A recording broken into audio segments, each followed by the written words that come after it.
प्रदोष व्रत करने वाले को भोजन नहीं करना चाहिए, ध्यान दीजिएगा। फलाहार करो, उसमें भी नमक का सेवन मत करो। प्रदोष व्रत में नमक का सेवन वर्जित होता है। कारण, क्या कारण होता है? उसका एक कारण माना गया है, नमक की वर्जितता। जिस समय पर एक नगर में एक ब्राह्मणी रहती थी, बहुत भाव से सुनिएगा, प्रदोष व्रत नमक को त्यागने का भाव। प्रदोष व्रत की किताब में भी मिल जाएगा आपको, आप पढ़ेंगे तो सुना होगा आपने। एक ब्राह्मणी रहती थी एक नगर में, उसका पति नहीं था। छोटा सा बालक एक साथ में रहता, छोटा सा बालक। अब ब्राह्मण के घर की धर्म पत्नी है, ब्राह्मण कर्मकांड करने वाला, पूजन करने वाला, पाठ करने वाला, अनुष्ठान करने वाला, पूजन करने वाला, मंत्र जाप करने वाला, भगवत भक्ति में डूबने वाला। ब्राह्मण तो चले गया, ब्राह्मणी बच्चे के साथ रह रही है। क्या करे वो? अकेली निवास कर रही है, अकेली रह रही है। और ब्राह्मणी बच्चे के साथ भ्रमण करती रहती, घूमती, कहीं कहीं दर दर जाकर कुछ भिक्षा को मांग कर लेकर आ जाती। और भिक्षा लाने के बाद में उस भिक्षा को जब लेकर आती तो अपने बच्चे को भी खिलाती और स्वयं भी उसका पान करती। एक दिन ब्राह्मणी भ्रमण करते करते प्रदोष काल के समय पर शिव मंदिर में प्रवेश करी। प्रदोष काल के समय पर, और शंकर मंदिर में जब प्रवेश करा, प्रदोष काल किसको कहते हैं? सूर्य अस्त हो रहा हो, रात्रि प्रवेश कर रही हो, दोनों का जब मिलन हो रहा हो वो प्रदोष काल कहलाता। दोनों का जब मिलन हो रहा, सूर्यास्त हो रहा हो, रात्रि अपना चरण बढ़ाने के लिए आगे बढ़ रही हो, और दोनों का जब मिलन हो रहा है, वो प्रदोष काल है, वो प्रदोष का समय है। ब्राह्मणी मंदिर में प्रवेश कर रही। जब ब्राह्मणी मंदिर में प्रवेश करी, मंदिर के अंदर पहुंची, प्रदोष काल का समय था, प्रदोष का समय चल रहा था। और प्रदोष काल के उस समय में, प्रदोष काल के उस समय में जब ब्राह्मणी ने देखा कि कोई भगवान की भक्ति में लगा हुआ है, भगवान के रस तत्व में डूबा हुआ है। आज ब्राह्मणी के पास में कुछ पदार्थ नहीं है, अपने बच्चे का पेट भरने के लिए कोई सामग्री नहीं है, और कुछ आस लेके वो प्रवेश करी है, कुछ आस लेकर वो अंदर प्रवेश कर जाती है। कोई ऋषि की पत्नी, कोई ब्राह्मण जन की अर्धांगिनी उस प्रदोष के समय पर शंकर का अभिषेक पूजन कर रही थी, भगवान शिव की आराधना कर रही थी, भगवान की भक्ति में डूबी हुई थी। जब भगवान शिव की आराधना में डूबी हुई है, आराधना कर रही है, ये कुछ पाने के लिए चली गई, ये कुछ पाने के लिए गई, और इसके मन में आया कि मैं कुछ, मुझे भोजन का कोई पदार्थ मिल जावे, मुझे कुछ भोजन मिल जावे, और जब मुझे भोजन मिल जाएगा तब मैं जो पाऊंगी अपने बच्चे को भी पाऊंगी। पर जिस मंदिर में वो प्रवेश करी थी, जहाँ पर नारी पूजन कर रही थी शंकर की प्रदोष काल में, वहाँ पर पड़ी हुई कुछ वस्तु को इस ब्राह्मणी ने मांग लिया। मेरे बालक को बहुत भूख लगी है, मेरा बच्चा बड़ा भूखा है, इसके भोजन के लिए थोड़ी सी सामग्री दे दीजिए, इसके भोजन के लिए थोड़ा सा कुछ रस तत्व दे दीजिए। उसने उठाया थोड़ा सा पदार्थ, कुछ जो उसके पास में था वो दिया। जब दिया तो देने के बाद जब उसे प्राप्त हुआ, और होने के बाद में जब वो मिल गया उसको, तो उसने उस समय पर उस पदार्थ को जैसे ही मुख में लिया, लेते ही कहा, इसमें तो स्वाद नहीं है, इसमें स्वाद नहीं है। उस ब्राह्मणी ने बड़ा सुंदर एक संवाद कहा। घर का जो बड़ा होता है ना, घर का जो भयो होता है, घर का बुजुर्ग जो होता है, घर का जो प्रथम स्थल प्राप्त करने वाला, मेन कुर्सी पर, अच्छी जगह पर जो बैठने वाला होता है ना, ब्राह्मणी कहती है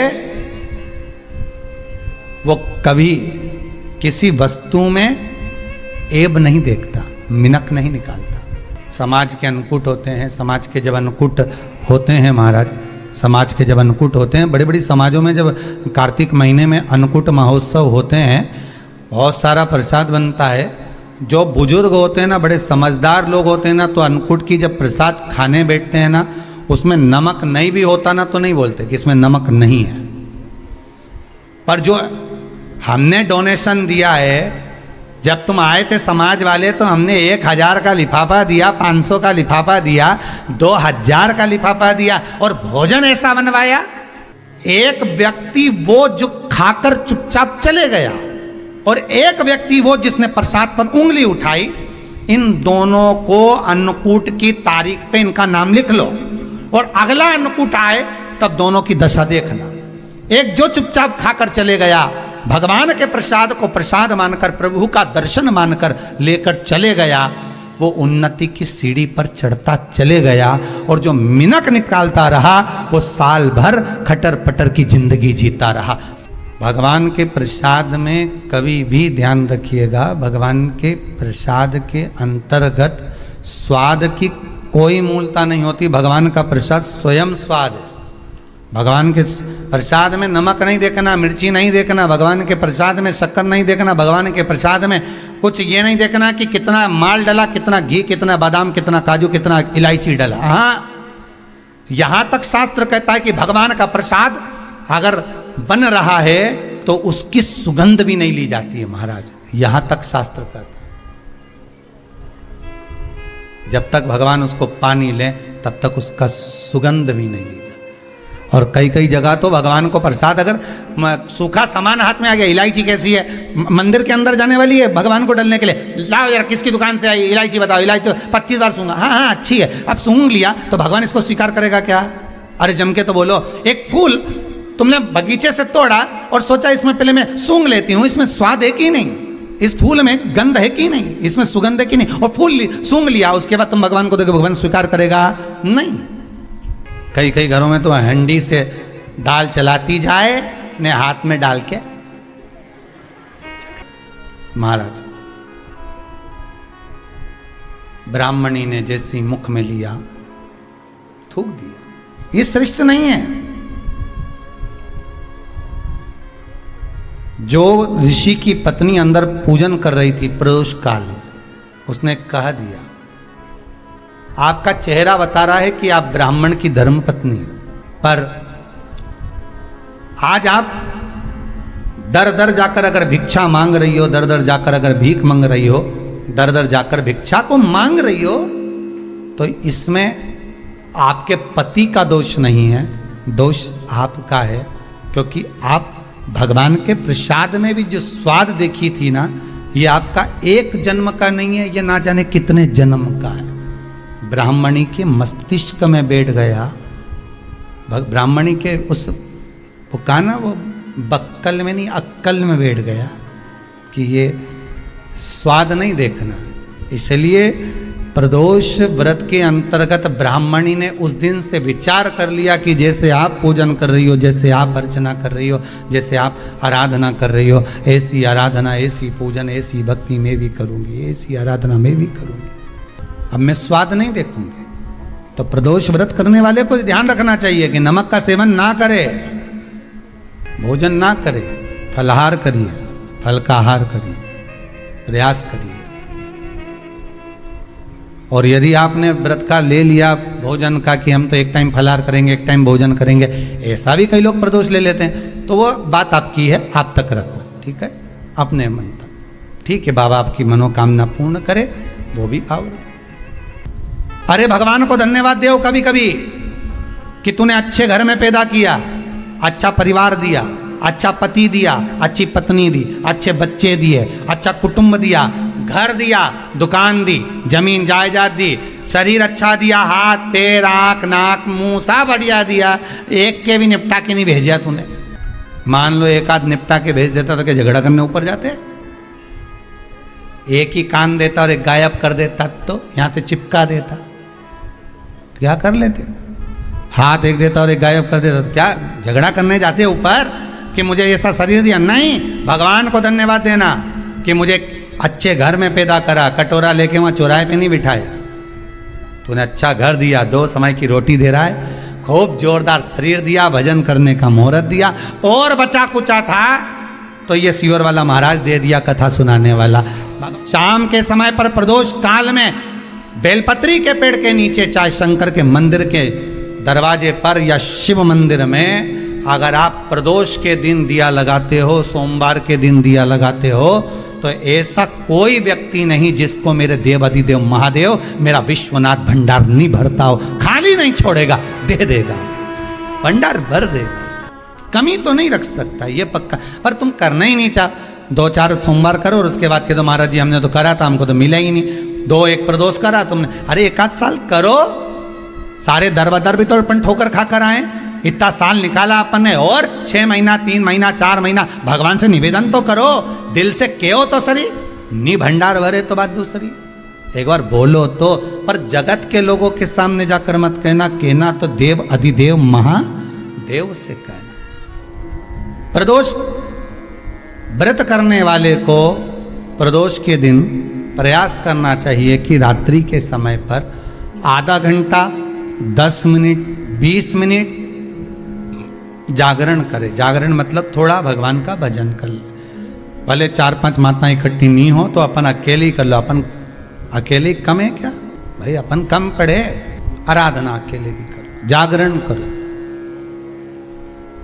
जब आपकी 11 प्रदोष हो जाए, 26 प्रदोष हो जाए, तब उद्यापन करो। उद्यापन 2 ब्राह्मणों को जोड़े से बुलाओ, ब्राह्मणों को जोड़े से बुलाकर उनके चरणों की पूजन कर कर, आराधना कर कर, सुंदर मंडप तैयार कर कर भगवान का, उसमें सुंदर रंगोली डालकर, मंडल बनवाकर पूजन करो शंकर भगवान की प्रदोष का।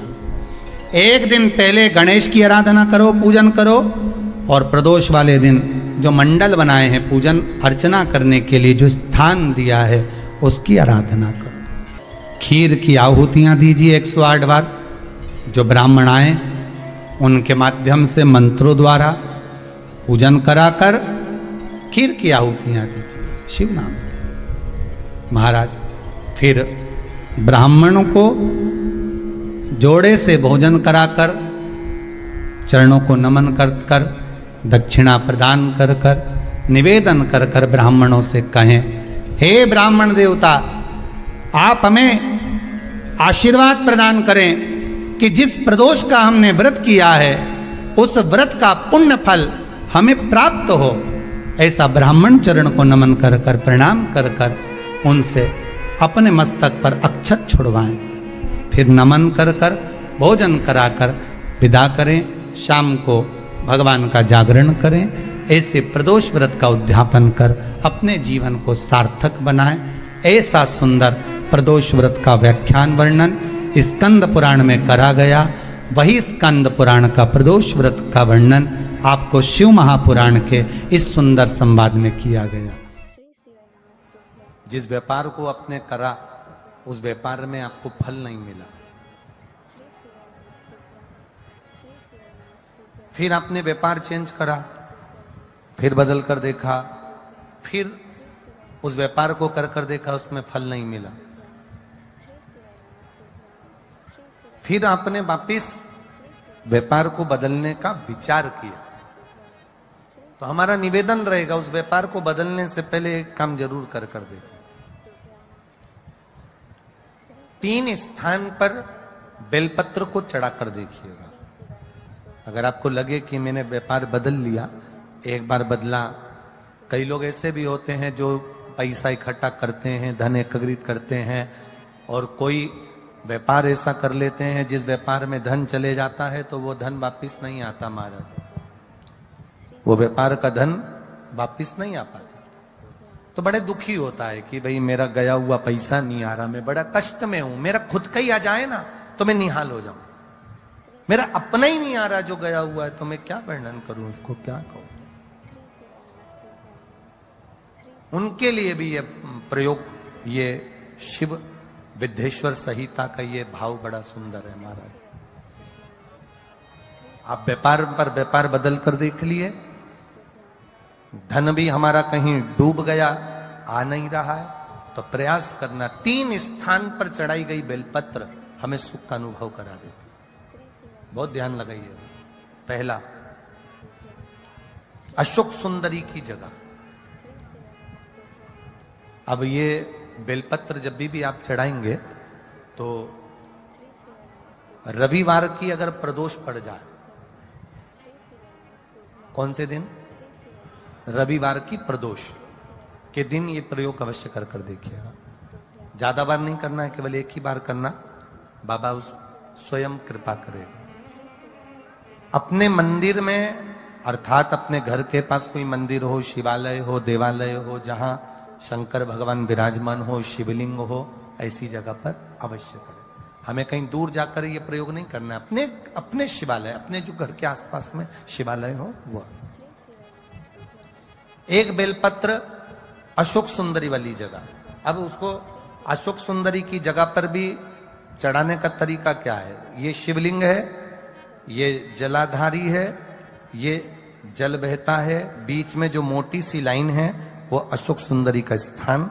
ये जो भाग है षडानंद कार्तिकेय गणेश जी और कार्तिकेय जी का। जलाधारी मतलब माता पार्वती जी का हस्त कमल। शिवलिंग मतलब भगवान शंकर का स्वरूप। ऊपर से जो बूंद बूंद पानी इस पर गिरता है वो शंकर भगवान की 5 लड़कियां, जया, विषहरा, शामली बारी, दौतली और देव। शिव जी की 5 लड़कियां ऊपर, एक लड़की शंकर भगवान की 6 नंबर की अशोक सुंदरी उनके चरणारविंद के पास, उनके गणेश, षडानंद, कार्तिकेय के मध्य में। जब हम बेलपत्र चढ़ाएंगे तो उस बेलपत्र को चढ़ाते समय आपकी जो बेलपत्र की डंडी है वो बेलपत्र, रविवार प्रदोष के दिन का ये उपाय है महाराज। ये बेलपत्र की जो डंडी है, इस डंडी का भाग शिवलिंग की ओर होना चाहिए। ये जो डंडी है इसका भाग अशोक सुंदरी पर जब चढ़ाएंगे तो शिवलिंग की ओर इसका भाग होगा महाराज। दूसरी, बेलपत्र को जब हम समर्पित करेंगे तो जलाधारी का जया, विषहरा, शामरीबारी, दौतली, देव। मान लो जलाधारी ऊपर नहीं है शंकर जी के, तो उसका स्मरण कर कर 5 कन्याओं का नाम लेकर जया, विषहरा, शामलीबारी, दौतली, देव, इनका स्मरण कर कर शंकर भगवान के शिवलिंग पर बेलपत्र रखेंगे। बेलपत्र कहां रखना है? आप अगर यहां बैठे हो तो आपके विपरीत में डंडी का मुख होना चाहिए। ये बेलपत्र की जो डंडी है इसका मुख आपके विपरीत में हो। आप यहां बैठे हो तो डंडी उधर होगी, आप इधर बैठे हो तो डंडी का मुख इधर होगा, आप उधर बैठे हो तो डंडी का मुख इधर होगा। आपके ठीक विपरीत की ओर डंडी का मुख हो। ये 2 जगह बेलपत्र समर्पित करने के बाद तृतीय बेलपत्र शिवलिंग की जो जलाधारी है, जहां पर भगवान शंकर का शिवलिंग रखा है, वहां स्पर्श कराकर, केवल छुआना है, स्पर्श कराकर बेलपत्री के पेड़ के नीचे ही कोई कंकर हो, कोई शंकर हो या कोई मिट्टी का ढेला हो, नी हो, तो वहीं मिट्टी को थोड़ी सी ऊंची कर कर एक बेलपत्र बैठकर इस बेलपत्री की डंडी जड़ की ओर, मतलब जो वृक्ष होता है उस ओर इस डंडी का मुख होना चाहिए। ये 3 रविवार के प्रदोष के दिन शंकर भगवान पर चढ़ाई गई बेलपत्र से हमारा गया हुआ धन भी पुनः आने का रहता है और हमारा जो व्यापार बार बार बंद हो रहा है, शिव की कृपा से एक बार चालू तो चालू हो ही जाता है।